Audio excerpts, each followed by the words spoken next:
Inside the city's most exclusive restaurant, a homeless black boy storms in, shattering the silence with one shocking cry. The arrogant billionaire mocks him, but the boy's words ripple through the wealthy crowd like fire. A symbolic moment unfolds that flips the tension, ending on a chilling cliffhanger. "Get that filthy rat out of here before he stinks up my wine." The words cut through the chandelier-lit dining room like a blade. Polished forks froze midair, silk dresses rustled, and every glittering eye turned toward the commotion. Inside Le Rêve, the city's crown jewel of exclusivity, time itself seemed to hold its breath. The velvet curtains framed the stage of decadence, white. Tablecloths, golden candlesticks, crystal glasses filled with wines older than the men sipping them. This was a temple for the wealthy, and tonight, its god sat at the center table, Richard Whitmore, billionaire industrialist.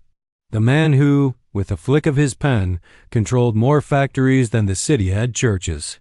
His presence alone made the air heavy with unspoken rules, worship or disappear. And now, at his feet, stood a boy who broke every one of them, barefoot, clothes torn, skin caked with the dust of alleys no limousine ever dared pass. His chest heaved as he clutched the tables. Edge, eyes burning with a defiance that had no place here. He couldn't have been more than 16. The guests gasped. A few laughed nervously. Waiters hovered at the edge of the room, paralyzed between duty and fear. "Throw him out," Richard commanded, his voice dripping contempt. "Now." The boy didn't move. He didn't flinch. Instead, his hand shot forward, striking the billionaire's crystal glass. Crash! Red wine bled across the white tablecloth, a spreading wound in the middle of luxury. The glass, worth more than the boy had ever touched in his life, shattered across the marble floor. Gasps erupted. Someone screamed. The boy's voice followed, ragged, urgent, a cry from the depths of survival. "Stop! Don't drink it! It's poison!" The words tore through the restaurant, louder than the music that died mid-note, sharper than the glass. Shards glittering like scattered stars. For a heartbeat, silence. Then chaos. Laughter erupted at one table, cruel and high-pitched. Poison? From where? The sewers he crawled out of? Another man sneered. "Drunk, crazy, lock him up." Richard leaned back, smirking, unbothered. "Poison, boy. The only poison here is your presence." "Do you know who I am?" His hand adjusted the cuff of his diamond-studded sleeve. "This wine costs more than your life is worth." The boy's chest rose and fell. His eyes flickered across the room, not with fear, but with something sharper. Knowledge. "Then ask yourself," he said, voice trembling but steady. "Why would someone like me know what's in your glass?" The room stiffened. A symbolic silence pressed against the walls. In that moment, the imbalance was clear. Wealth against poverty, power against a nameless child. But the boy had just flipped the current. Richard's smirk faltered. His fork clattered against the plate, loud in the stillness. The boy's fingers bled where a shard had nicked him, crimson drops staining the floor. He didn't wipe it. He let the blood fall, one drop at a time, each like a ticking clock. "You think the city bows to your money," the boy whispered, his voice echoing in the hush. "But tonight, money won't save you." A murmur swept through the tables. Guests shifted uncomfortably. The weight of his words hung heavier than the chandeliers. Richard's eyes narrowed, arrogance cracking at the edges. "Who are you?" he demanded. The boy's gaze locked with his. Steady, unshaken. And with a half-smile that shouldn't have belonged to someone so broken, he whispered, "Ask your brother." The room erupted in gasps, chairs scraping, silverware falling. Richard froze, color draining from his face. Before anyone could move, the boy turned, his shadow stretching long against the marble floor. And then silence, like the breath before a storm. The restaurant still vibrated with the echo of shattered glass. Waiters scrambled to clean the floor, their hands shaking as they picked up jagged shards that glimmered like warning signs under the golden light. Guests whispered in tight circles, clutching their pearls, their wine untouched. But at the center table, Richard Whitmore sat frozen, his fingers rigid on the edge of his plate. The insult of the homeless boy's intrusion should have been easy to swat away a bug, nothing more. Yet the words clung to him like smoke. Ask your brother. The phrase rang in his skull, over and over, drowning out the chatter around him. Richard, one of the guests murmured, leaning in. Shall we call security? The boy, he ran out the back door. Yes, another added nervously, before the press hears of this. Richard forced a smile, though his jaw twitched. Press? Over a drunk street rat? His laugh was hollow. I'll have the police deal with him. No story here. But even as he spoke, he noticed the eyes. The stares from his fellow billionaires, the quiet suspicion curling at the corners of their mouths. They weren't convinced. And neither was he. A waiter bent close, voice hushed. Mr. Whitmore, should we fetch another glass of the 78 Bordeaux? Richard's hand shot out, gripping the waiter's wrist harder than intended. No. The room stilled again. His refusal to drink the replacement sent another ripple of unease across the hall. Poison. The words slithered through him, chilling his veins. He released the waiter abruptly, adjusting his sleeve, trying to recover composure. Bring me the bottle. I'll pour it myself. But when the bottle arrived, glistening with age and wealth, his hand trembled. Just slightly. Enough for his inner circle to notice. Across the table, a man in a navy suit leaned forward. Richard, he said slowly, what did that boy mean about your brother? Richard's knife clinked against his plate. My brother is dead. He replied, voice flat. 30 years, car accident. Nothing more to say. But there was more. There was always more. Images flickered in his mind, his brother's sharp eyes, the arguments, the night of the accident. A story sealed away behind iron walls. A secret buried beneath the empire he had built. And now, a boy from the gutter had cracked it open with a single sentence. The guests began to rise, murmuring excuses. One after another they slipped away, unwilling to dine in the shadow of scandal. The glittering restaurant grew emptier by the minute, leaving Richard at the head of a ghostly banquet. He slammed his fist on the table. Find him, he hissed to his bodyguard, who stood at the entrance like a statue. I don't care if you have to tear the city apart. Find that boy, and bring him to me alive. The guard nodded, disappearing into the night. Richard leaned back in his chair, breathing hard. His reflection in the crystal water glass looked older, weaker. For the first time in years, control was slipping from his grasp. He pulled out his phone, thumb hovering over a number he hadn't dialed in decades.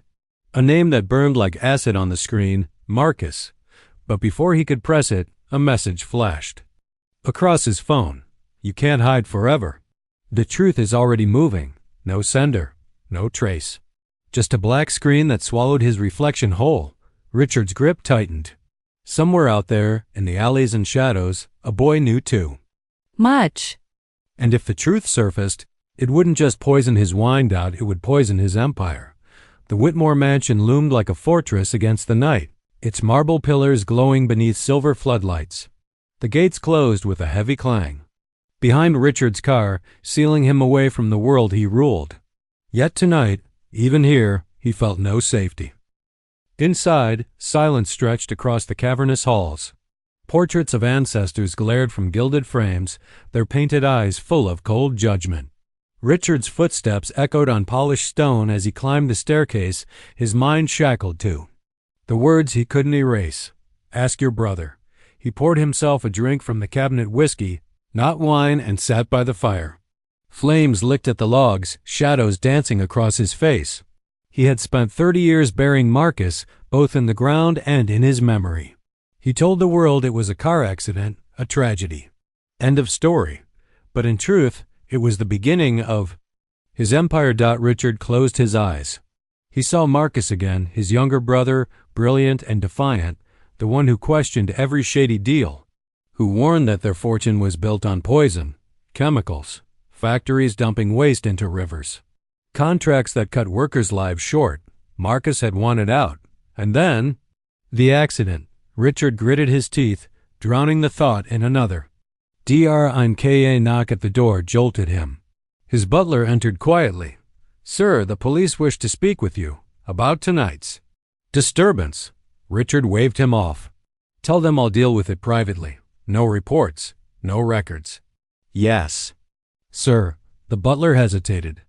If I may, the boy's eyes, they were very much like, enough.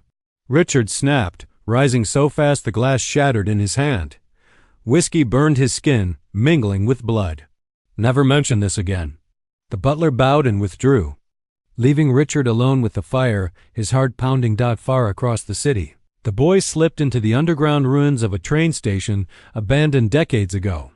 Graffiti crawled across the crumbling walls, and rats scurried between rusted tracks. Yet here, beneath the world that had rejected him, he found a kind of safety. He lowered himself onto a broken bench, chest heaving. His hands still stung from glass cuts, but his eyes blazed with purpose. From his pocket, he pulled out a small, worn photograph. A younger Marcus Whitmore smiled back at him, standing beside a black woman whose eyes mirrored the boy's own. He traced the edges of the picture. With trembling fingers, "I did it, Mama," he whispered. He heard me. His name was Elijah, 16 years old. Homeless to the world, invisible to most, but not tonight. Tonight he had forced a titan to tremble. He tucked the photo safely inside his jacket, closing his eyes. The memory of Marcus's voice filled the empty station, a whisper carried from the past. "One day, Elijah, you'll show them who you are. Don't let their power blind you to your truth." Elijah clenched his fists. His uncle thought Marcus had died forgotten. His empire was built on silence. But Elijah carried proof in his blood, in his face, in the secrets his mother had shared. Before she was gone, above ground, the city lights glittered like a crown of false stars. Richard Whitmore thought himself untouchable, but the boy in the shadows knew better. The empire was already cracking. Elijah was the hammer, rain-slicked. The streets of the city, painting neon lights into trembling rivers across the pavement. Black SUVs cut through the night like predators, their tinted windows concealing grim faces. Inside one of them, Richard's chief enforcer, Doyle, scanned a photo on his phone, the grainy security footage from La Rave, showing Elijah's defiant eyes before he vanished. "Every alley, every shelter," Doyle barked into his radio. "I want him found, alive. Don't ask questions." The city shifted uneasily as men in black suits prowled through its forgotten corners. Homeless camps scattered under bridges, shelters raided under the guise of inspection. Each time, whispers of the boy grew louder. Some said he was a thief. Others claimed he was mad. But a few those who saw the fire in his eyes believed he carried something dangerous at the Whitmore mansion. Richard watched the operation unfold on a wall of monitors. His reflection stared back at him in the glass a man powerful enough to control governments, now rattled by a teenager. "Sir," Doyle's voice crackled through the speaker. "Nothing yet. But word's spreading. People are talking about poison at La Rive. Reporters are sniffing around." Richard slammed his fist on the console. "Shut it down. Pay them off, threaten them, I don't care. Not a single headline." "Yes, sir." But even as he spoke, headlines were already being typed. Billionaire's dinner interrupted by homeless boy. The story slithered through online forums, whispers turning into wildfire. Meanwhile, beneath the city's skin, Elijah lit a candle in the abandoned station. The flame trembled against damp walls, but his resolve was steady. He spread out a small bundle of belongings, a battered notebook, scraps of letters his mother had hidden, fragments of Marcus's words written long ago. He read aloud, voice echoing against broken stone. "If the truth about Whitmore Industries comes out, Richard's empire will collapse. But truth is nothing without someone brave enough to speak it." Elijah's jaw tightened. His uncle had built an empire on lies, silencing his own brother. But Elijah was no longer silent. Suddenly, footsteps echoed down the tunnel. He snuffed the candle, pressing himself into the shadows. Two men in black suits entered, flashlights slicing through the dark. "You sure he came this way?" one muttered. "Positive. Check every corner." Elijah's heartbeat thundered, but his eyes stayed sharp. He clutched the photograph in his pocket like a weapon, a reminder of who he was. As the light swept dangerously close, he whispered to himself, "Not yet, not like this." He slipped into a maintenance shaft, crawling through rusted pipes until the men's voices faded. When he emerged blocks away, soaked in grime, the city's cold air hit him like steel. He knew now Richard would stop at nothing, but Elijah wasn't just running. He was planning. That night, he found refuge in a soup kitchen on the south side. Volunteers bustled around, serving steaming bowls to lines of the weary and forgotten. A middle-aged woman with kind eyes noticed his cuts. "Rough night?" she asked softly. Elijah nodded but said nothing. "You've got fire in you," she whispered, almost to herself. "Careful. Fire spreads." Her words stayed with him as he slipped back into the rain. Fire did spread. And tonight, it was creeping closer to the Whitmore mansion. Richard stood at his window, staring out over the city lights. For decades, he believed power made him untouchable. But somewhere in the alleys below, a boy carried Marcus's face. Marcus's blood, Marcus's truth, and Richard knew the past had begun to hunt him. The morning headlines were impossible to ignore. Homeless teen, crashes billionaire's dinner, poison warning at city's elite restaurant. Though Richard's lawyers worked furiously to suppress the stories, screenshots spread faster than his wealth could bury them. At boardrooms across the city, shareholders whispered. Markets trembled. The Whitmore name was no longer unshakable. Richard hurled a newspaper across his study, the pages fluttering like wounded birds. "Lies!" he shouted, pacing. His tie hung loose, his hair unkempt, cracks in the perfect armor. The butler cleared his throat. "Sir, the press requests a statement. Silence may worsen suspicion." Richard's glare was sharp enough to cut. "Suspicion of what? A street rat's fantasy? I don't explain myself to insects." Yet deep down, the word gnawed at him. Poison. Marcus had accused him of the same decades ago. He remembered their final argument, Marcus shouting that Whitmore Industries was poisoning rivers, poisoning workers, poisoning everything it touched.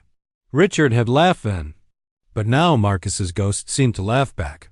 Across the city, Elijah crouched inside the abandoned station, a candle flickering over a pile of papers he had scavenged from his mother's trunk.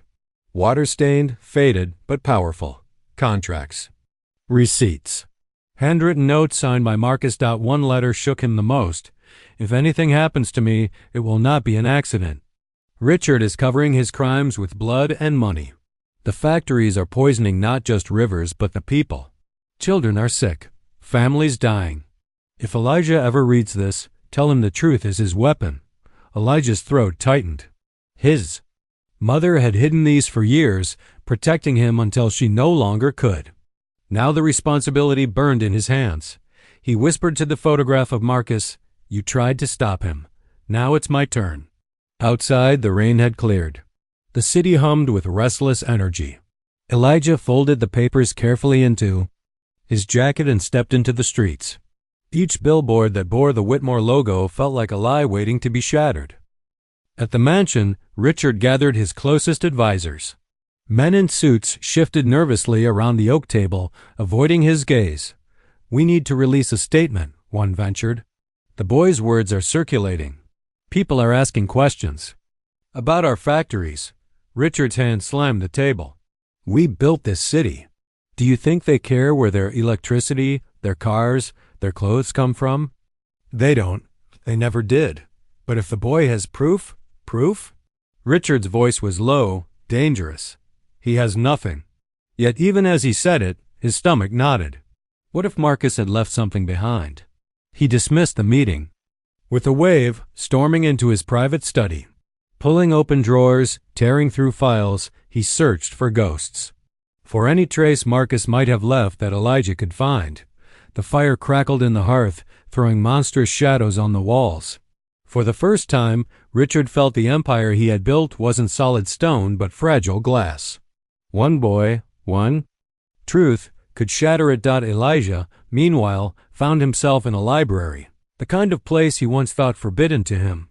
The documents he carried needed context. With trembling hands, he approached a kind-faced librarian.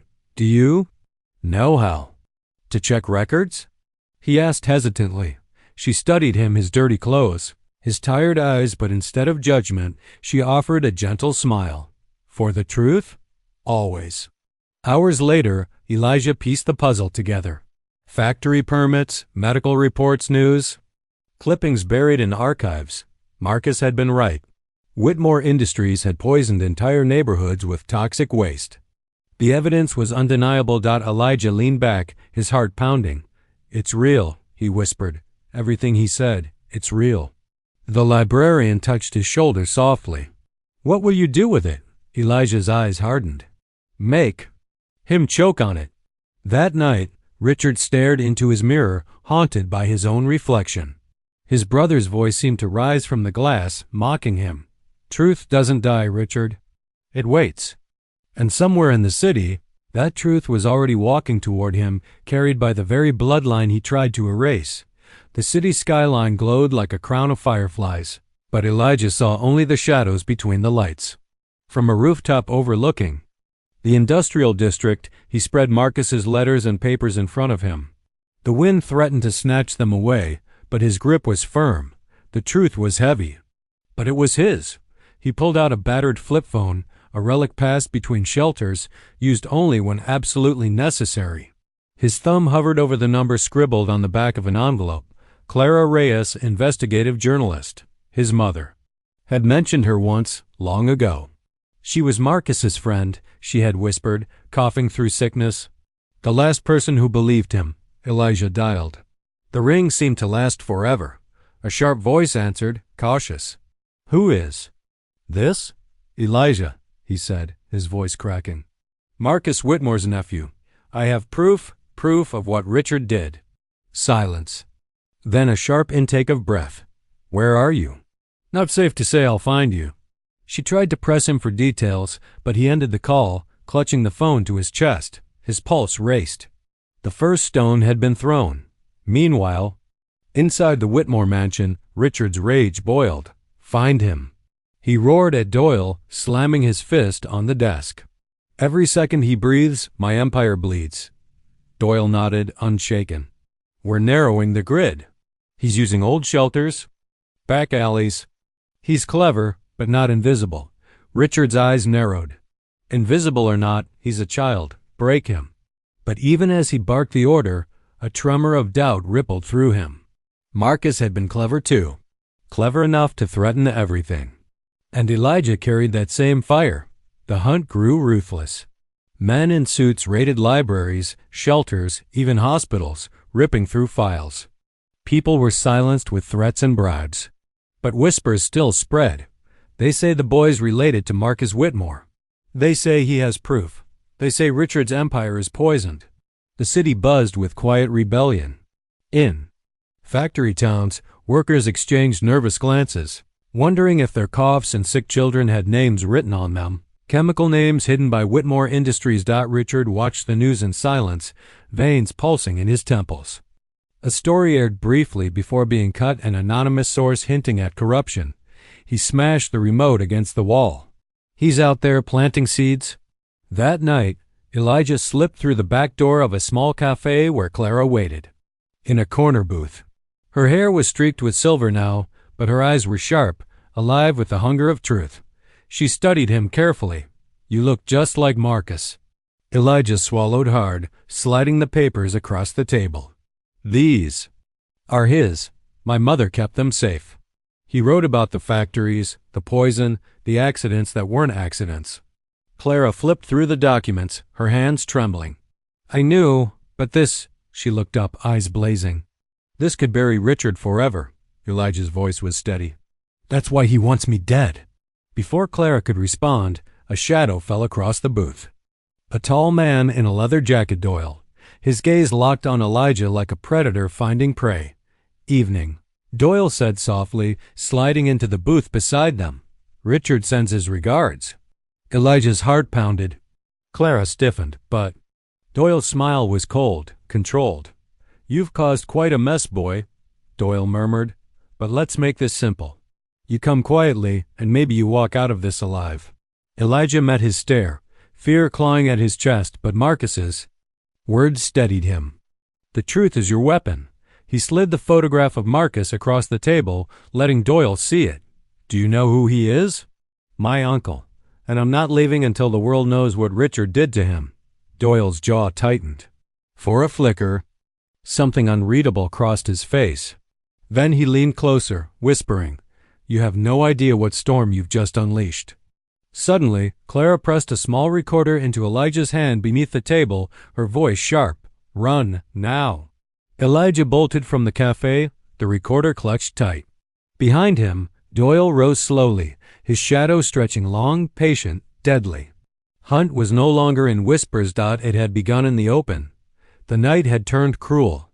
Rain pelted the streets like nails against steel as Elijah sprinted, weaving through alleys slick with oil and trash. Behind him, Doyle's men gave chase, boots pounding, radios crackling. His chest burned, but he didn't dare slow. In his fist, the recorder buzzed with Clara's whispered promise. "Run. I'll handle the story. Just stay alive."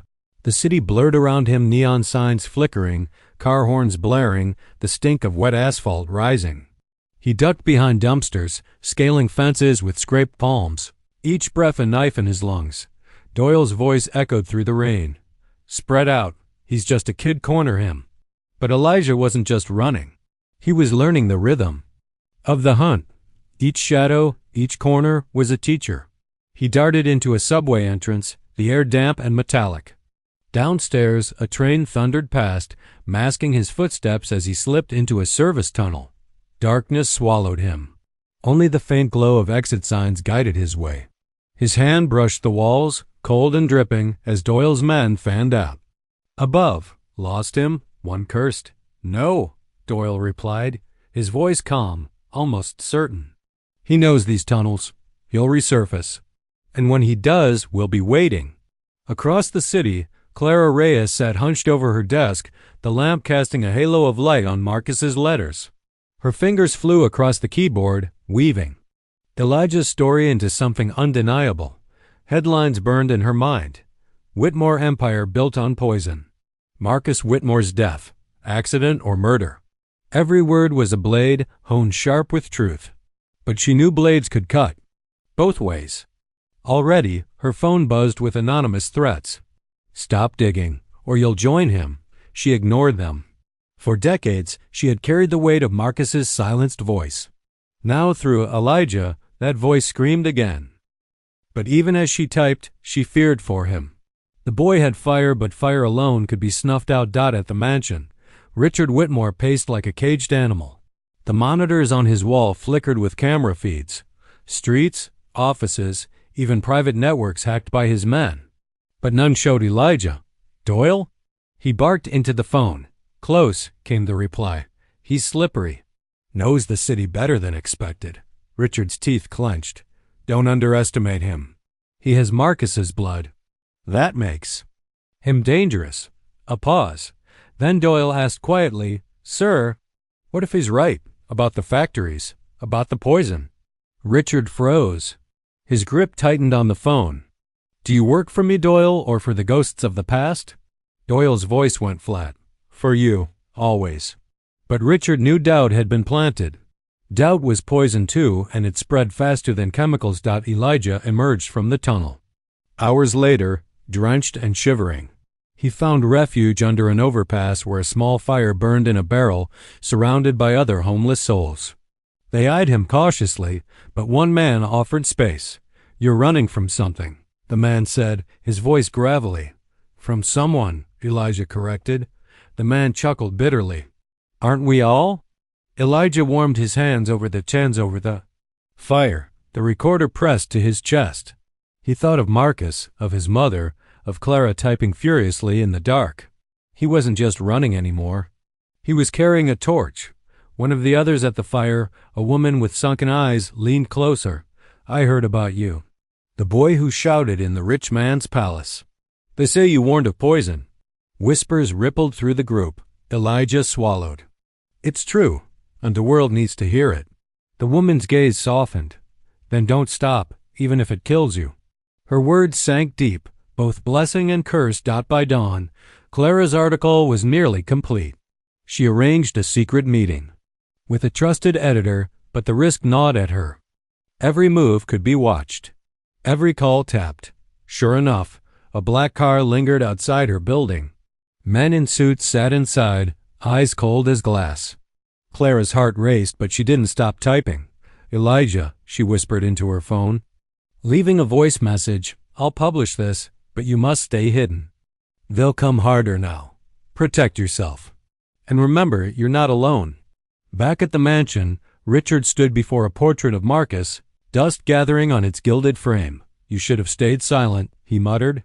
I gave you everything, and you chose to destroy it. Now your boy tries the same. His reflection in the glass twisted, his own face merging with Marcus's. For a moment, he saw not triumph but judgment. The sound of shattering glass echoed in his ears. Boy's hand, the spilled wine, the cry of poison. His empire wasn't stone, it was glass. And glass breaks. That night, Elijah crept to the outskirts of a printing press where Clara's editor worked. He wanted to be near when the story went live, to see it with his own eyes. But as he approached, headlights flared. A van screeched to a halt, and men poured out. Doyle stepped forward, his eyes locked on Elijah. No more running, boy, he said. Time to end this. Elijah's pulse hammered. The recorder in his hand felt like both shield and sword. Around him, the city seemed to hold its breath. I'm not running, Elijah said, his voice clear despite the fear. I'm fighting, Doyle smirked. Then fight me. The men closed in. Elijah bolted toward the press doors, shouting Clara's name, hoping she could hear him through the night. And as the chase erupted again, the city woke to its own whispers of rebellion. Workers, families, strangers, each had heard a version of the boy's cry. Poison, truth, Whitmore. The streets were no longer silent. They were waiting for fire. The rain had not stopped. It came down in sheets as though the heavens themselves sought to wash the city clean of its sins. Outside the brick walls of the Tribune Press, Elijah pressed himself against a dumpster, chest heaving, every nerve set alight. Doyle's men prowled the lot, their shadows stretching long under the floodlights inside. Clara Reyes loaded the last of Marcus's letters and Elijah's testimony into the editor's hands. This is dynamite. The editor whispered, eyes wide as he scanned the evidence. If we go Lev, there's no turning back. You realize that, don't you? Clara's jaw was firm. Marcus died because no one listened. This boy risked his life to be heard. I'm done waiting. Her editor hesitated for one beat longer before nodding. Then we publish. Midnight. Doyle adjusted his trench coat as he scanned the perimeter. The boy was close, he could feel it. Years of hunting had sharpened his instincts. One of his men jogged up. Sir, the reporter's inside. They're moving files. Doyle's stomach tightened. He raised his radio. Whitmore, it's happening. They're going to print. On the other end, Richard's voice cracked like a whip. Stop them. I don't care how. Burn it if you must. Doyle lowered the radio slowly, his jaw flexing. Burn it. Burn the truth. Burn the voices. His loyalty had never wavered, but for the first time, a seed of doubt gnawed at his gut. Elijah spotted his chance. A guard moved too far from the press door, distracted by his cigarette. Elijah slipped from the shadows, sprinting silently toward the entrance. His fingers brushed the cold handle when a hand like iron clamped on his shoulder. Not so fast, Doyle growled.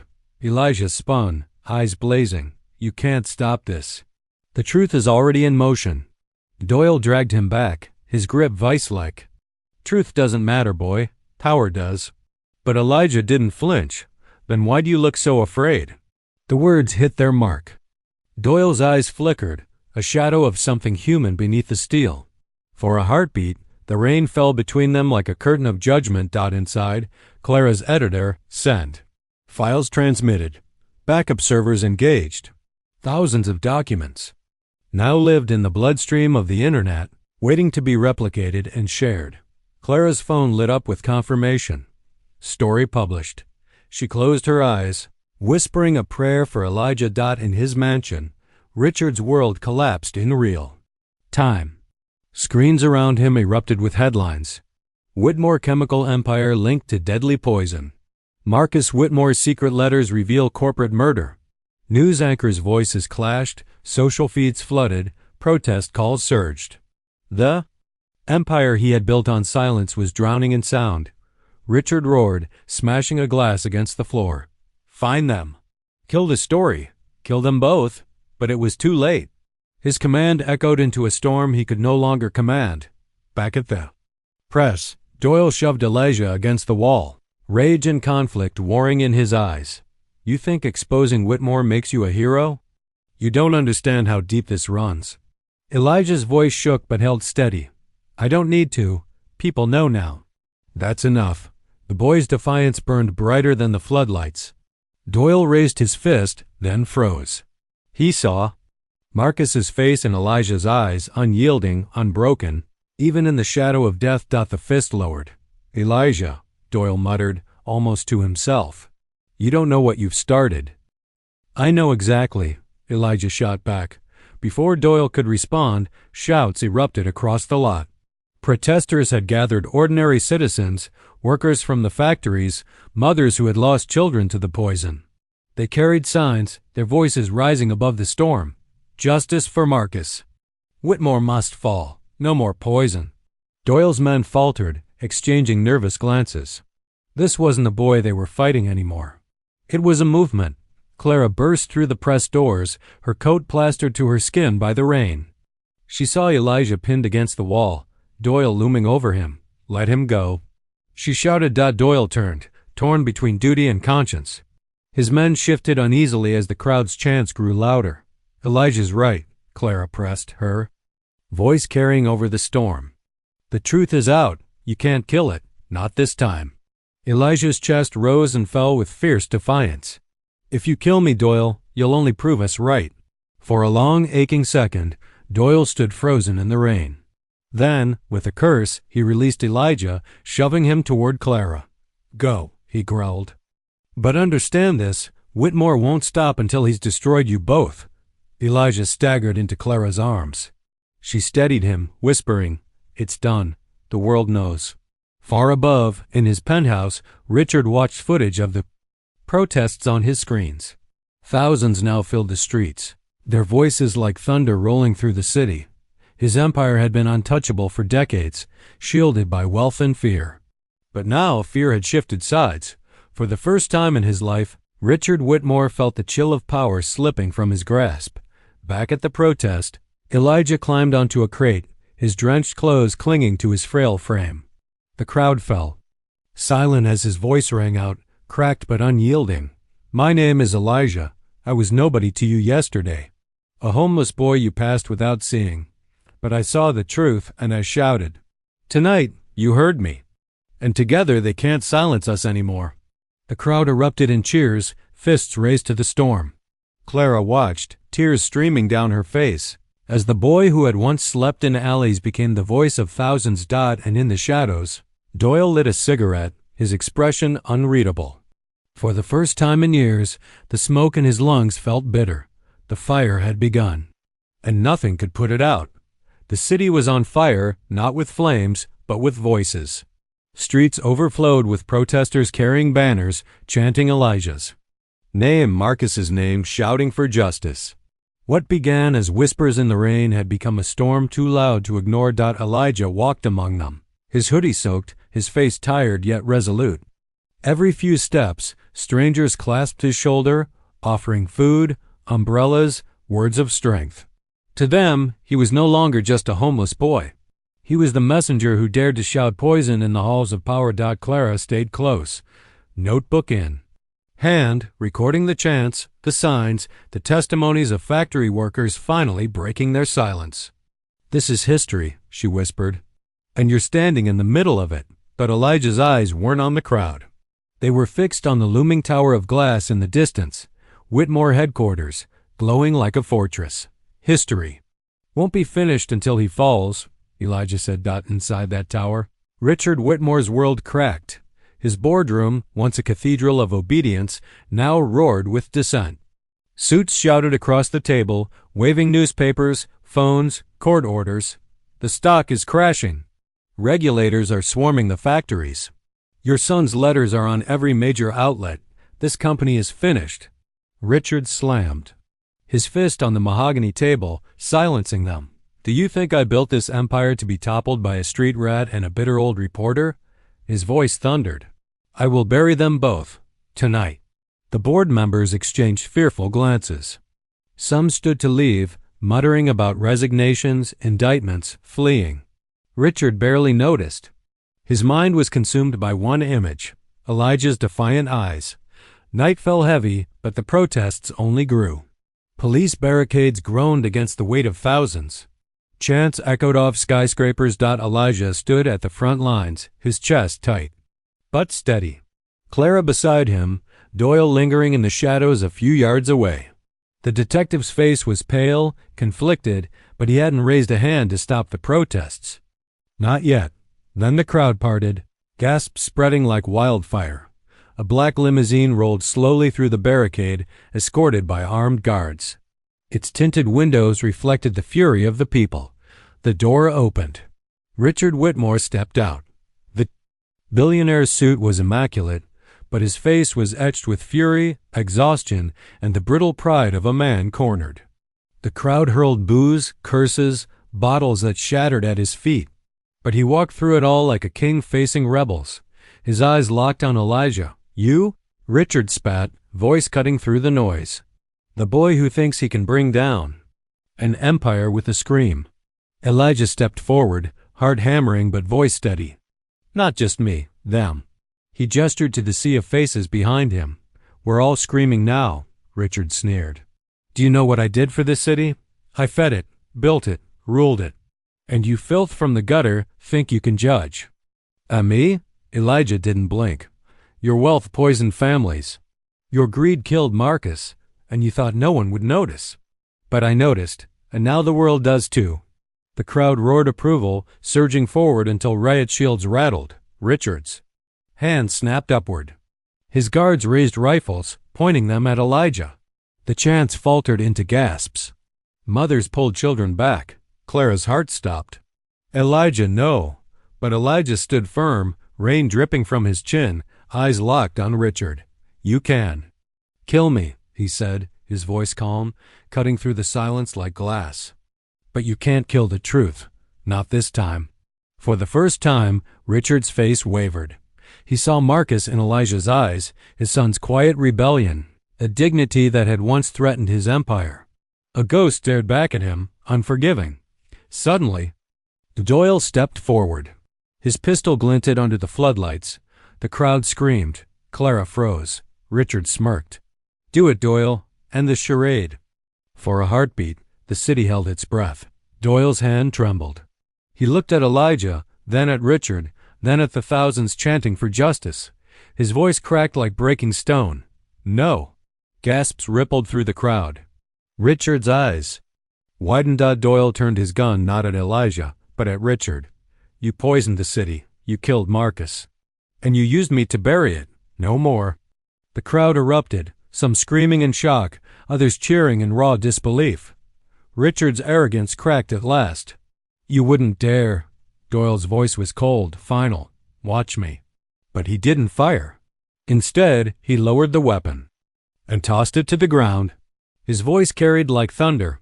"This boy speaks the truth, and I stand with him." The crowd roared, thousands of fists raised to the storm. The guards hesitated, faltered, lowered their rifles. Richard's empire crumbled not with a bang, but with silence. Richard stumbled backward, his face ashen, the shouts of the people crashing over him like waves. He looked at Elijah one last time, voice broken, almost pleading. "You don't understand. Everything I did to survive." Elijah shook his head. "Survival isn't the same as destroying everyone else. That's not survival. That's murder." The words landed like a gavel. The billionaire who once ruled a city with fear now looked small, diminished, a man drowning in the ocean of his own lies. The police surged forward, not at the protesters, but at Richard. Officers cuffed him, dragging him away as cameras flashed and chants rose higher. "Justice for Marcus. Justice for Elijah. Whitmore must fall." The crowd swallowed Elijah in its embrace, lifting him onto their shoulders. Clara wept openly, watching the boy she had once found in rags now hailed as the voice of a generation. And in the shadows, Doyle lit another cigarette, watching Richard vanish into the back of a squad car. His hands trembled as he exhaled smoke, but for the first time, he felt clean. The giant had fallen. Dawn rose heavy with silence. For the first time in decades, the Whitmore Tower stood dark. No glowing signs, no guards. Just a hollow skyscraper, an empty shell of an empire built on poison and lies. News cameras swarmed the streets. Headlines screamed across every paper, every screen. Richard Whitmore arrested. Poison empire collapses overnight. And at the heart of it all stood Elijah. He wasn't in a suit, nor behind a podium. He was in the same hoodie, frayed. At the sleeves, standing on courthouse steps with Clara beside him. The crowd that had carried him through the night now waited for his words. His throat tightened, but when he spoke, his voice carried clear as the morning bells. I was invisible. Yesterday, Elijah began. A boy on the street you didn't see, or didn't want to see. But I saw you. I saw your families hurt. I saw kids coughing from factories that didn't care if they lived or died. I saw Marcus, and I shouted. He paused, swallowing hard. As the crowd leaned in, they told me I was nothing. But today, I stand here to say none of us are nothing. We are voices. And when we speak together, no power can silence us.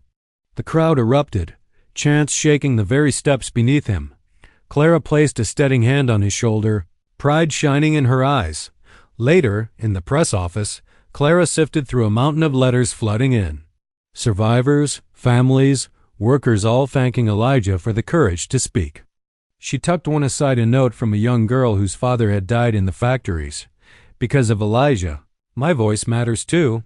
Clara closed her eyes, Marcus's face filling her mind. For years, she had carried his silence like a wound.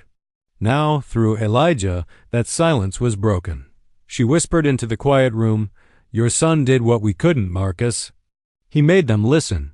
Meanwhile, Doyle sat alone on a park bench, the smoke from his cigarette curling into the crisp air. His badge lay heavy in his pocket. He had betrayed and hunted, killed truth for a paycheck. Yet last night, for the first time, he had chosen differently.